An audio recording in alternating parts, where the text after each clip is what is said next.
Assalamualaikum warahmatullahi wabarakatuh. Bagaimana jika seseorang yang kamu hina dan usir ternyata adalah orang yang paling berpengaruh di tempatmu bekerja? Seorang kakek tua berpakaian lusuh datang ke bank, berharap bisa menarik uangnya, tapi ia justru dihina dan diperlakukan seperti pengemis. Namun, tak ada yang menyangka bahwa keputusan itu akan menjadi kesalahan terbesar dalam hidup mereka. Siap-siap, karena kisah ini akan membuka mata dan menyentuh hati Anda. Semoga yang sudah like dan subscribe selalu diberi rezeki yang melimpah dan mari kita bersholawat di kolom komentar. Pintu kaca bank berderit pelan ketika seorang pria tua melangkah masuk. Pak Rudi berjalan perlahan dengan tubuh sedikit bungkuk. Kedua tangannya gemetar menggenggam buku tabungan lusuh yang sudah bertahun-tahun ia simpan. Jaket coklat pudar membungkus tubuh kurusnya, sementara celana panjangnya terlihat penuh tambalan. Sepatu yang ia kenakan sudah begitu usang, solnya hampir terlepas. Beberapa nasabah yang duduk menunggu sekilas meliriknya, lalu dengan cepat mengalihkan pandangan, seolah enggan berada terlalu dekat dengannya. Pak Rudi tidak memperdulikan tatapan merendahkan itu. Dengan langkah pelan, ia menuju loket pelayanan. Matanya menelusuri ruangan hingga akhirnya menemukan seorang pegawai muda di balik meja kaca. Di dada pegawai itu tersemat sebuah nama, Anton. Dengan sopan, Pak Rudi menyodorkan buku tabungan dan berkata dengan suara parau, "Nak, saya ingin menarik uang dari rekening saya." Anton menatap pria tua itu dari atas ke bawah dengan ekspresi sinis. Pakaian lusuh dan bau tubuh yang tercium samar membuatnya mengernyit jijik. Ia mengambil buku tabungan itu dengan malas, lalu melirik ke arahnya dengan tatapan mencemooh. "Pak, bank ini bukan tempat untuk meminta sumbangan," katanya ketus. "Kalau mau cari bantuan sosial, lebih baik ke tempat lain." Pak Rudi tertegun. Ia tidak menyangka akan diperlakukan seperti ini. Dengan sabar, ia mencoba menjelaskan, "Nak, saya bukan pengemis. Saya hanya ingin mengambil uang saya sendiri." Anton mendengus, lalu membuka buku tabungan itu. Namun, begitu melihat betapa lusuhnya buku itu, ia menggelengkan kepala dengan ekspresi muak. Buku tabungan ini sudah sangat tua. Sudah pasti saldonya kosong. "Jangan buang-buang waktu saya," katanya, lalu melempar buku tabungan itu kembali ke meja dengan kasar. Sejenak, suasana hening. Beberapa pegawai lain yang mendengar percakapan itu hanya melirik sekilas tanpa niat membantu. Seorang satpam yang berdiri di dekat pintu memperhatikan situasi, siap bertindak jika Anton memberi isyarat. Pak Rudi mengambil kembali buku tabungannya dengan tangan gemetar. Ada perasaan sakit yang menyelinap di dadanya, bukan karena hinaan Anton, tapi karena perlakuan yang ia terima di tempat yang seharusnya memperlakukan semua nasabah dengan adil. Dengan suara yang sedikit bergetar, ia berkata, "Saya sudah menjadi nasabah di bank ini sejak lama. Nah, tidak seharusnya saya diperlakukan seperti ini." Anton tertawa kecil. "Nasabah sejak lama? Kalau memang punya uang, kenapa penampilan Bapak seperti ini? Jangan buang waktu saya. Silakan keluar sebelum saya panggil satpam." Pak Rudi menatap pegawai muda itu dengan pandangan kosong. Ia ingin marah, ingin membela diri, tetapi suaranya seperti tertahan di tenggorokannya. Dengan hati berat, ia memasukkan kembali buku tabungannya ke dalam saku jaketnya yang lusuh. Tanpa berkata apa-apa lagi, ia berbalik dan mulai melangkah menuju pintu keluar.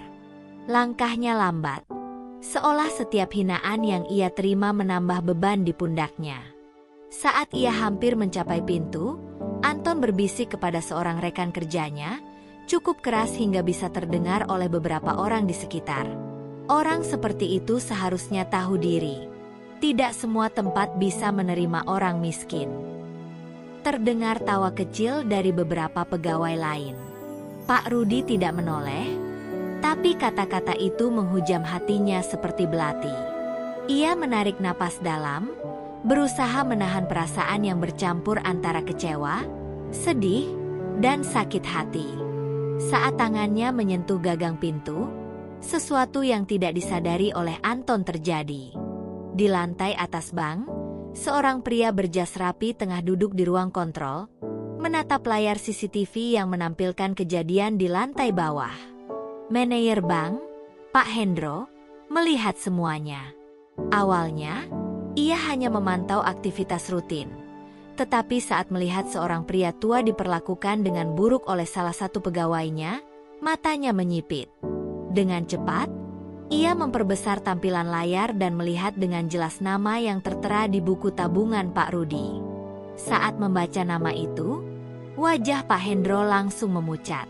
Tangannya mencengkeram lengan kursinya dengan erat, sementara jantungnya berdegup kencang. "Ya Tuhan, ini tidak mungkin," gumamnya pelan, sebelum ia dengan panik berdiri dan berlari keluar dari ruangannya. Ia tahu bahwa mereka baru saja melakukan kesalahan terbesar yang pernah terjadi di bank itu. Pak Hendro berlari menuruni tangga dengan napas tersengal, jantungnya berdegup keras. Pikirannya kacau, matanya terus terbayang nama yang ia lihat di layar CCTV tadi, Rudi Hartawan. Nama itu bukan sembarang nama, melainkan salah satu nasabah terbesar bank mereka. Pria yang baru saja dihina dan diusir oleh pegawainya itu bukan hanya seorang kakek tua dengan pakaian lusuh, melainkan seorang mantan pengusaha sukses yang selama ini memilih hidup sederhana. Dengan tergesa-gesa, Pak Hendro melangkah cepat melewati deretan meja pegawai yang terkejut melihat atasannya tampak panik. Beberapa karyawan menatap dengan bingung, tapi tak ada yang berani bertanya. Begitu sampai di depan pintu utama, matanya langsung mencari sosok pria tua yang baru saja diusir dengan kasar. Pak Rudi masih ada di sana, berdiri di depan pintu kaca, menatap keluar dengan pandangan kosong. Dari belakang, sosoknya tampak rapuh, seperti seseorang yang terbiasa diperlakukan dengan hina hanya karena penampilannya. Namun, Pak Hendro tahu lebih dari itu. Di balik pakaian lusuh itu, ada seorang pria dengan sejarah panjang, seseorang yang mungkin lebih kaya dari semua pegawai bank ini digabungkan. Tanpa pikir panjang, Pak Hendro menghampiri Pak Rudi dengan langkah tergesa. Ia merendahkan diri, membungkukkan badan sedikit, lalu berkata dengan suara penuh penyesalan, "Pak Rudi, mohon maafkan pegawai kami. Tolong jangan pergi dulu, izinkan kami memperbaiki kesalahan ini." Pak Rudi menoleh pelan. Tatapan matanya teduh, tetapi di dalamnya ada luka yang dalam. Ia menatap Pak Hendro beberapa detik tanpa berkata apa-apa. Suasana di sekitar mereka seakan membeku. Beberapa nasabah yang melihat kejadian itu mulai berbisik-bisik, bertanya-tanya mengapa seorang manajer bank sampai bersikap begitu hormat pada pria tua berpakaian kumal ini. Anton, yang masih berdiri di loket, memicingkan mata. Ia tidak bisa mendengar dengan jelas apa yang sedang terjadi di dekat pintu, tetapi melihat manajernya tampak begitu panik dan rendah hati kepada pria tua itu, membuatnya merasakan sesuatu yang aneh. Sebuah firasat buruk mulai menyelinap di benaknya. Pak Hendro mencoba lagi. Kali ini suaranya lebih memohon. "Pak Rudi, saya mohon, berikan kami kesempatan untuk menebus kesalahan ini." Pak Rudi menghela napas, lalu tersenyum tipis. Namun, senyuman itu bukanlah senyum kebahagiaan, melainkan senyum seseorang yang sudah terlalu sering mengalami perlakuan seperti ini. Dengan nada tenang, tetapi tegas, ia berkata, "Kesalahan apa yang ingin Anda tebus, Pak Hendro? Apakah Anda menyesal karena pegawai Anda telah menghina seorang pria tua seperti saya? Atau karena Anda baru menyadari siapa saya sebenarnya?" Pertanyaan itu menghantam Pak Hendro seperti gelombang besar. Mulutnya sedikit terbuka, tetapi tak ada kata yang bisa keluar. Ia tahu bahwa tak peduli seberapa keras ia mencoba memperbaiki keadaan, kerusakan telah terjadi. Bank yang seharusnya menjadi tempat yang memperlakukan semua nasabah dengan adil justru telah memperlihatkan wajah aslinya, bahwa mereka lebih peduli pada status seseorang daripada kemanusiaan.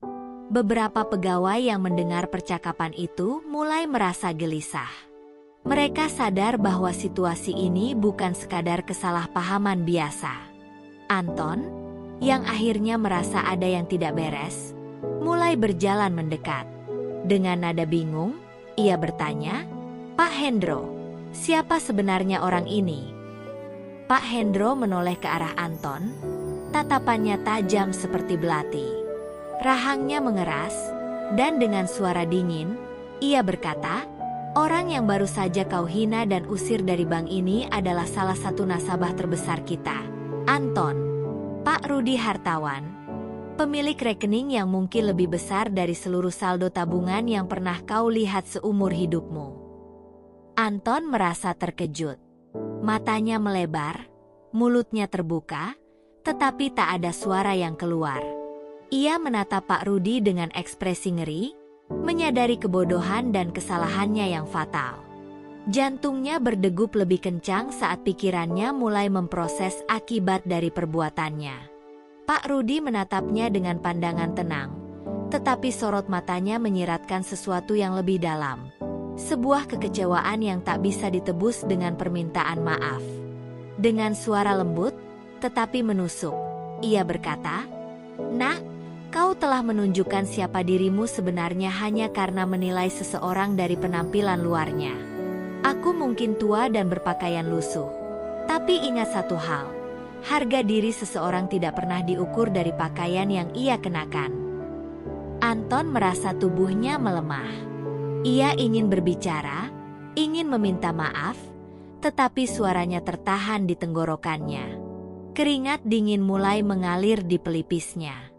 Pegawai lain yang menyaksikan kejadian ini pun mulai menyadari betapa besarnya kesalahan yang telah dilakukan oleh Anton. Pak Rudi tersenyum kecil dan mengangguk kepada Pak Hendro. Lalu berbalik melangkah keluar dari bank tanpa mengucapkan sepatah kata pun lagi. Setiap langkahnya seakan menjadi penanda bahwa bank itu telah kehilangan sesuatu yang sangat berharga. Bukan hanya seorang nasabah kaya, tetapi juga harga diri dan kepercayaan. Pak Hendro berdiri diam di tempatnya, tatapannya kosong. Ia tahu, ini bukan sekadar kesalahan kecil. Ini adalah tamparan keras bagi bank yang selama ini ia pimpin. Di sisi lain, Anton masih berdiri terpaku, merasa dunianya runtuh seketika. Ia baru saja menghancurkan karirnya dengan tangannya sendiri, hanya karena kesombongan dan ketidaktahuannya. Sementara itu, di luar, Pak Rudi berjalan pelan di trotoar. Angin sore berhembus lembut, membelai rambut putihnya. Ia menghela napas panjang, lalu tersenyum tipis pada dirinya sendiri. Bagi orang lain, mungkin ini hanya kejadian sepele. Tetapi bagi dirinya, ini adalah pengingat bahwa manusia belum benar-benar belajar untuk melihat sesuatu lebih dari sekadar permukaannya. Dan mereka yang gagal memahami hal itu, cepat atau lambat akan menyesali kesombongan mereka sendiri. Suasana di dalam bank terasa berat. Sejak Pak Rudi melangkah keluar dari pintu, tidak ada seorang pun yang berbicara. Para pegawai menatap lantai atau sibuk berpura-pura melihat layar komputer mereka, seolah berharap mereka tidak perlu terlibat dalam kekacauan yang baru saja terjadi. Anton, yang wajahnya masih pucat, berdiri terpaku di tempatnya. Keringat dingin mulai membasahi tengkuknya. Ia masih tidak percaya bahwa pria tua yang tadi ia hina adalah salah satu nasabah terbesar bank mereka. Pak Hendro masih berdiri di dekat pintu, matanya tertuju pada bayangan punggung Pak Rudi yang semakin menjauh. Dadanya naik turun, napasnya masih belum teratur setelah berlari turun dari lantai atas. Ia merasakan sesuatu yang jarang ia rasakan selama bertahun-tahun memimpin bank ini, ketakutan. Bukan hanya ketakutan karena kehilangan seorang nasabah penting, tetapi juga ketakutan akan dampak yang mungkin terjadi setelah ini. Beberapa nasabah yang masih berada di dalam bank mulai berbisik-bisik. Beberapa dari mereka terlihat tidak senang dengan apa yang mereka saksikan. Salah seorang wanita parubaya yang sedang duduk menunggu giliran akhirnya berdiri, menatap Anton dengan tatapan tajam sebelum berkata, "Kalau pegawai di sini memperlakukan Pak Rudi seperti itu, bagaimana dengan kami yang hanya nasabah biasa?" Perkataan itu seperti cambuk yang mencambuk udara, membuat suasana semakin tegang. Anton menunduk, tidak mampu menjawab. Pegawai lain mulai terlihat gelisah, sadar bahwa insiden ini bukan hanya mempermalukan mereka di depan atasan, tetapi juga di hadapan para nasabah lain yang mungkin akan berpikir ulang untuk menyimpan uang mereka di sini. Pak Hendro mengusap wajahnya dengan kasar, mencoba menenangkan pikirannya yang berkecamuk. Ia kemudian menoleh ke arah Anton dan berkata dengan suara yang dingin, "Masuk ke ruanganku. Sekarang." Anton merasakan tubuhnya melemas. Kakinya gemetar saat ia berjalan mengikuti Pak Hendro ke ruangannya. Begitu pintu tertutup, suasana menjadi semakin mencekam. Pak Hendro berdiri di depan jendela besar, tangannya mengepal di sisi tubuhnya. Ia berusaha mengendalikan amarahnya, tetapi sulit. Ia menghela napas panjang sebelum berbalik dan menatap Anton dengan tajam. "Apa yang kau pikirkan, Anton?" tanya Pak Hendro dengan suara yang nyaris bergetar menahan amarah. "Bagaimana kau bisa sebodoh ini?"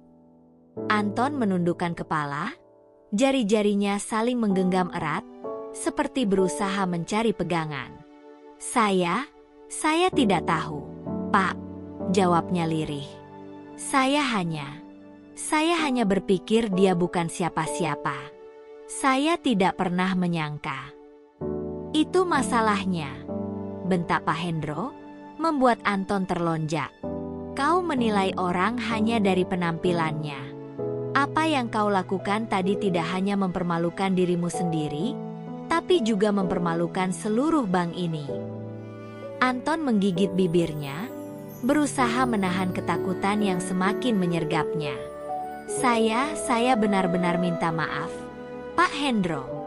Saya tidak bermaksud, saya tidak tahu." Suaranya semakin kecil, nyaris tak terdengar. Pak Hendro menggelengkan kepala, ekspresi wajahnya dipenuhi kekecewaan. "Permintaan maafmu tidak akan mengembalikan kepercayaan Pak Rudi pada kita. Dan kau tahu apa artinya kehilangan kepercayaan dari seseorang seperti dia." Ia menatap Anton dengan tajam sebelum melanjutkan, "Artinya kita mungkin baru saja kehilangan salah satu pilar utama yang menopang bank ini." Anton semakin merasa tubuhnya berat. Kata-kata itu menusuk lebih dalam dibandingkan kemarahan yang meledak-ledak. Ia sudah bekerja keras selama bertahun-tahun untuk mencapai posisinya sekarang. Tetapi satu kesalahan bodoh ini bisa menghancurkan semuanya dalam sekejap. Ia tahu, tidak ada jalan untuk memperbaikinya. Sementara itu, di luar ruangan, suasana di bank masih terasa tegang. Beberapa nasabah mulai berdiri dan pergi, beberapa bahkan mendekati teller untuk menarik uang mereka. Pegawai-pegawai lainnya saling bertukar pandang dengan cemas, menyadari bahwa dampak dari kejadian hari ini bisa jauh lebih besar daripada yang mereka bayangkan. Pak Hendro menatap Anton untuk terakhir kalinya sebelum berkata dengan suara pelan, tetapi tajam, "Kau sudah membuat kesalahan yang tidak bisa diperbaiki. Mulai hari ini, kau bukan lagi bagian dari bank ini." Dunia Anton terasa runtuh seketika. Anton berjalan keluar dari ruang manajer dengan langkah lemas. Wajahnya pucat, dan matanya kosong seperti seseorang yang baru saja kehilangan segalanya. Ruangan bank yang sebelumnya terasa seperti tempatnya berkuasa, kini terasa begitu asing dan menyesakan. Beberapa rekan kerjanya yang menyaksikan dirinya dipanggil masuk ke ruang manajer tadi hanya bisa melirik sekilas. Sebagian dari mereka berbisik-bisik, tetapi tak ada yang berani menegur atau menunjukkan simpati. Semua orang tahu bahwa Anton baru saja dijatuhkan dari posisi yang selama ini ia banggakan. Di luar bank, Langit tampak mendung, seakan mencerminkan kekacauan yang terjadi di dalam institusi itu. Seorang nasabah yang duduk menunggu akhirnya berdiri dan berjalan ke arah teller. Wanita itu menatap pegawai bank dengan wajah serius sebelum berkata dengan tegas, "Saya ingin menarik seluruh tabungan saya dari bank ini. Saya tidak ingin menyimpan uang saya di tempat yang memperlakukan orang dengan buruk." Ucapan itu bagaikan pemantik api. Beberapa nasabah lain yang masih ragu kini mulai berdiri dan mengantre di teller untuk melakukan hal yang sama. Salah seorang pria parubaya menimpali dengan nada kecewa, "Jika seorang nasabah lama seperti Pak Rudi saja bisa diperlakukan begitu hina, bagaimana dengan kami?" Para pegawai mulai merasa panik. Teller bank bekerja lebih cepat dari biasanya. Tangan mereka sedikit gemetar saat memproses transaksi penarikan dana dalam jumlah besar. Wajah mereka yang biasanya penuh percaya diri kini terlihat cemas. Mereka sadar bahwa insiden hari ini bukan hanya sekadar kesalahan kecil. Ini adalah bencana yang bisa mengguncang reputasi bank. Pak Hendro, yang masih berdiri di dekat ruangannya, menatap pemandangan itu dengan wajah pucat. Ia sudah menduga bahwa ini akan terjadi, tetapi melihatnya secara langsung tetap membuat dadanya sesak.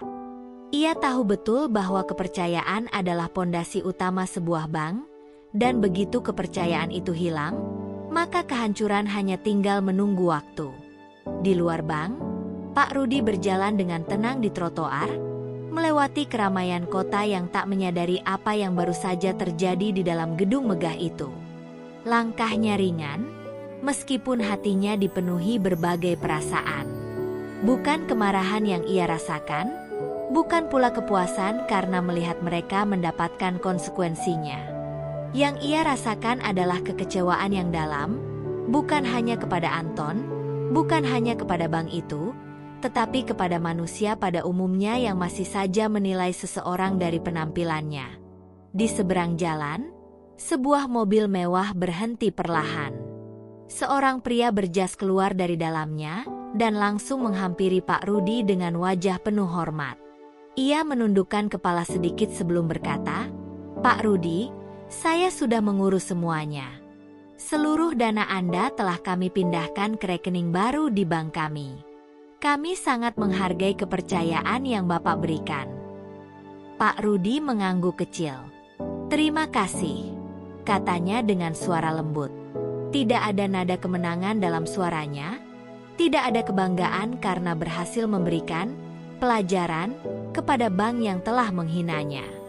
Baginya, ini bukan tentang balas dendam, ini adalah tentang prinsip. Sementara itu, di dalam bank yang kini semakin sepi, Anton masih berdiri di tempatnya, menyaksikan bagaimana segala sesuatu yang ia banggakan hancur di depan matanya. Karirnya, reputasinya, dan mungkin juga masa depannya. Ia kini hanyalah seorang mantan pegawai bank yang dipecat karena kesombongannya sendiri. Seorang pegawai mendekatinya dengan ragu-ragu, lalu berkata pelan, "Kau sebaiknya pergi sekarang, Anton. Pak Hendro tidak ingin melihatmu lagi." Anton tidak menjawab. Ia hanya menunduk dan perlahan berjalan menuju pintu keluar, meninggalkan tempat yang dulu ia anggap sebagai simbol keberhasilannya. Begitu melangkah keluar, angin dingin menerpa wajahnya, membawa serta rasa penyesalan yang terlambat datang. Di kejauhan, ia melihat sosok Pak Rudi menaiki mobil mewah yang membawanya pergi. Anton menggertakkan giginya. Ia akhirnya menyadari sesuatu, kehidupan bisa berbalik dalam sekejap. Hari ini, ia telah belajar bahwa kesombongan adalah musuh terbesar manusia, dan kini ia harus menanggung akibatnya. Di sebuah gedung perbankan yang lebih megah dari sebelumnya, para jurnalis dan wartawan dari berbagai media telah berkumpul di dalam ruangan konferensi. Kilatan kamera berpendar, sementara suasana dipenuhi dengan bisikan dan spekulasi. Hari ini, sebuah bank ternama akan mengumumkan sesuatu yang besar, sesuatu yang telah menarik perhatian banyak pihak dalam dunia bisnis dan keuangan. Di tengah keramaian, Seorang pria berjas hitam berdiri di podium. Ia adalah direktur utama bank tersebut. Wajahnya penuh percaya diri tetapi juga menyiratkan ketegangan. Dengan suara lantang dan penuh kebanggaan, ia berkata, "Hari ini adalah hari bersejarah bagi bank kami. Kami dengan bangga mengumumkan bahwa seorang investor besar telah memasukkan dana dalam jumlah yang sangat signifikan ke dalam sistem perbankan kami. Sosok ini bukan hanya seorang pengusaha, tetapi juga seorang yang memiliki filosofi hidup yang luar biasa." Para wartawan mulai mencatat, beberapa dari mereka menekan tombol kamera lebih sering, ingin mengabadikan setiap detik momen ini. Layar besar di belakang direktur tiba-tiba menyala, menampilkan foto seorang pria tua dengan senyum tenang. Beberapa orang yang mengenali sosok itu terkejut, sementara yang lain saling berbisik penuh tanda tanya. Seorang wartawan mengangkat tangan dan bertanya dengan nada penasaran, "Siapakah pria ini? Mengapa ia memilih bank Anda sebagai tempat investasinya?" Direktur itu tersenyum, lalu melirik ke arah pintu yang mulai terbuka. Semua mata kini tertuju pada satu sosok yang melangkah masuk dengan tenang. Pak Rudi. Dengan mengenakan jas sederhana tetapi tetap elegan, pria tua itu melangkah ke podium dengan tenang, tatapannya lembut tetapi penuh wibawa. Tidak ada lagi sosok kakek lusuh yang pernah dihina di bank sebelumnya. Yang berdiri di sana kini adalah seorang legenda hidup dalam dunia bisnis. Sebuah keheningan menyelimuti ruangan sebelum akhirnya gemuruh bisikan memenuhi udara. Beberapa wartawan bahkan tampak terkejut mengenali sosok yang selama ini mereka anggap hanya sebagai pria tua biasa. Salah satu dari mereka akhirnya memberanikan diri untuk bertanya, "Pak Rudi Hartawan, Anda adalah investor besar yang dimaksud?" Pak Rudi tersenyum tipis sebelum menjawab, "Saya hanya seseorang yang ingin menyimpan uangnya di tempat yang menghargai manusia lebih dari sekadar angka di rekening mereka." Jawaban itu terdengar sederhana, tetapi dampaknya begitu dalam. Beberapa orang mulai memahami bahwa pernyataan ini bukan sekadar ucapan biasa. Ini adalah sindiran halus terhadap bank yang telah mempermalukan dirinya sebelumnya. Berita tentang insiden di bank lama Pak Rudi telah menyebar luas, dan kini semua orang mulai menyadari konsekuensi dari kesalahan fatal yang dilakukan oleh para pegawai di sana. Di sudut ruangan, seorang pria muda berdiri terpaku, wajahnya penuh dengan rasa bersalah dan ketakutan. Anton. Ia hadir di sana bukan sebagai pegawai bank, bukan sebagai seseorang yang dihormati, tetapi hanya sebagai seorang pria yang ingin melihat dengan mata kepalanya sendiri bagaimana kehidupannya berbalik drastis hanya dalam hitungan hari. Tatapan mereka bertemu sesaat, Anton dan Pak Rudi. Tidak ada kebencian dalam mata pria tua itu, hanya ketenangan dan kebijaksanaan. Anton, di sisi lain, merasakan dadanya sesak. Ia ingin berbicara, ingin meminta maaf, tetapi kata-kata itu tersangkut di tenggorokannya. Pak Rudi kemudian menoleh ke arah para wartawan dan berkata, "Saya tidak memilih bank ini karena fasilitasnya, ataupun karena tawaran investasi mereka. Saya memilih mereka karena mereka menghargai setiap nasabahnya, tanpa melihat penampilan atau status sosialnya. Saya ingin mengajarkan sesuatu, bahwa harga diri manusia tidak boleh diukur dari apa yang terlihat di luar." Ruangan itu kembali sunyi. Semua orang yang hadir tahu bahwa ini bukan sekadar pengumuman bisnis. Ini adalah pelajaran berharga tentang bagaimana dunia masih sering menilai seseorang dari luarnya saja. Anton menunduk, merasa tubuhnya semakin berat. Ia tahu bahwa ia telah kehilangan lebih dari sekadar pekerjaannya. Ia telah kehilangan kesempatan untuk belajar dari seseorang yang memiliki kebijaksanaan sejati. Kini, ia hanya bisa berdiri di antara kerumunan, menjadi saksi dari kejatuhannya sendiri. Di tengah gemuruh tepuk tangan para hadirin, Pak Rudi melangkah turun dari podium dengan tenang. Ia telah mengatakan apa yang perlu dikatakan, dan bagi dirinya, tidak ada lagi yang perlu dibuktikan.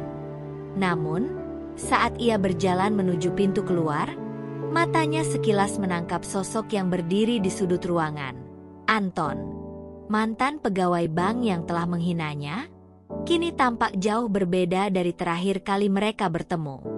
Wajah Anton yang dulu penuh percaya diri dan arogansi kini terlihat kuyu, matanya kosong seperti seseorang yang kehilangan arah dalam hidupnya. Anton menatap Pak Rudi dengan perasaan campur aduk. Ada rasa malu, penyesalan, dan ketakutan yang bercampur menjadi satu. Ia ingin menghindari tatapan pria tua itu, tetapi entah mengapa, kakinya terasa berat untuk beranjak. Seakan ada sesuatu dalam dirinya yang memaksanya untuk tetap berdiri di tempat, menghadapi kenyataan pahit yang ia ciptakan sendiri. Dengan langkah pelan, Pak Rudi mendekatinya. Tidak ada kemarahan dalam wajahnya, hanya ketenangan dan kebijaksanaan yang sulit dijelaskan dengan kata-kata. Anton menelan ludah, tangannya mengepal di sisi tubuhnya, jantungnya berdegup lebih kencang. Apakah ini saatnya aku dihukum? Pikirnya. Namun, yang terjadi justru di luar dugaannya. Pak Rudi berhenti tepat di hadapannya, menatapnya dengan lembut, lalu berkata dengan suara pelan tetapi penuh makna. Nak, hidup ini akan selalu memberikan kita kesempatan untuk belajar. Yang menjadi pertanyaan adalah, apakah kita mau mengambil pelajaran itu? Anton tertegun. Kata-kata itu menamparnya lebih keras daripada hukuman apapun yang bisa ia terima. Selama ini, ia selalu merasa dirinya lebih tinggi dari orang lain, menilai seseorang hanya dari tampilan luarnya, dan berpikir bahwa status serta kekayaan adalah segalanya. Namun, hari ini, ia menyaksikan sendiri bagaimana dunia bisa berbalik dalam sekejap. Saya tidak tahu harus berkata apa. Pak, gumam Anton dengan suara bergetar. Saya menyesal, sungguh menyesal. Matanya mulai memanas, dan untuk pertama kalinya dalam hidupnya, ia merasakan apa yang sebenarnya berarti kehilangan. Pak Rudi tersenyum tipis, lalu menepuk bahu Anton dengan lembut. Penyesalan tanpa perubahan tidak ada artinya. Nah, kesalahan bisa terjadi pada siapa saja, tetapi hanya mereka yang mau belajar darinya yang bisa menjadi orang yang lebih baik. Anton menggigit bibirnya, menahan air mata yang hampir jatuh. Hatinya terasa lebih berat daripada sebelumnya, tetapi untuk pertama kalinya, ia merasa ada harapan. Harapan untuk menjadi seseorang yang lebih baik dari dirinya yang dulu. Sementara itu, di bank lama tempat Anton bekerja, situasi semakin memburuk. Sejak kejadian dengan Pak Rudi tersebar luas, semakin banyak nasabah yang menarik dana mereka. Reputasi bank itu hancur dalam hitungan hari, dan tidak butuh waktu lama bagi manajemen pusat untuk turun tangan. Pak Hendro dipanggil oleh Dewan Direksi dan diminta bertanggung jawab atas kelalaiannya. Jabatan yang telah ia bangun bertahun-tahun akhirnya lenyap begitu saja. Di tempat lain, Pak Rudi melanjutkan hidupnya dengan tenang. Ia tetap menjalani kehidupan sederhana seperti biasa, menikmati hari-harinya tanpa rasa dendam ataupun kebencian. Ia percaya bahwa dunia akan selalu memberikan pelajaran bagi mereka yang siap menerimanya. Sementara Anton, dengan hati yang penuh penyesalan, memulai lembaran baru dalam hidupnya. Ia belajar bahwa harga diri manusia bukan ditentukan oleh seberapa mahal pakaiannya atau seberapa besar saldo di rekeningnya, tetapi oleh bagaimana ia memperlakukan orang lain.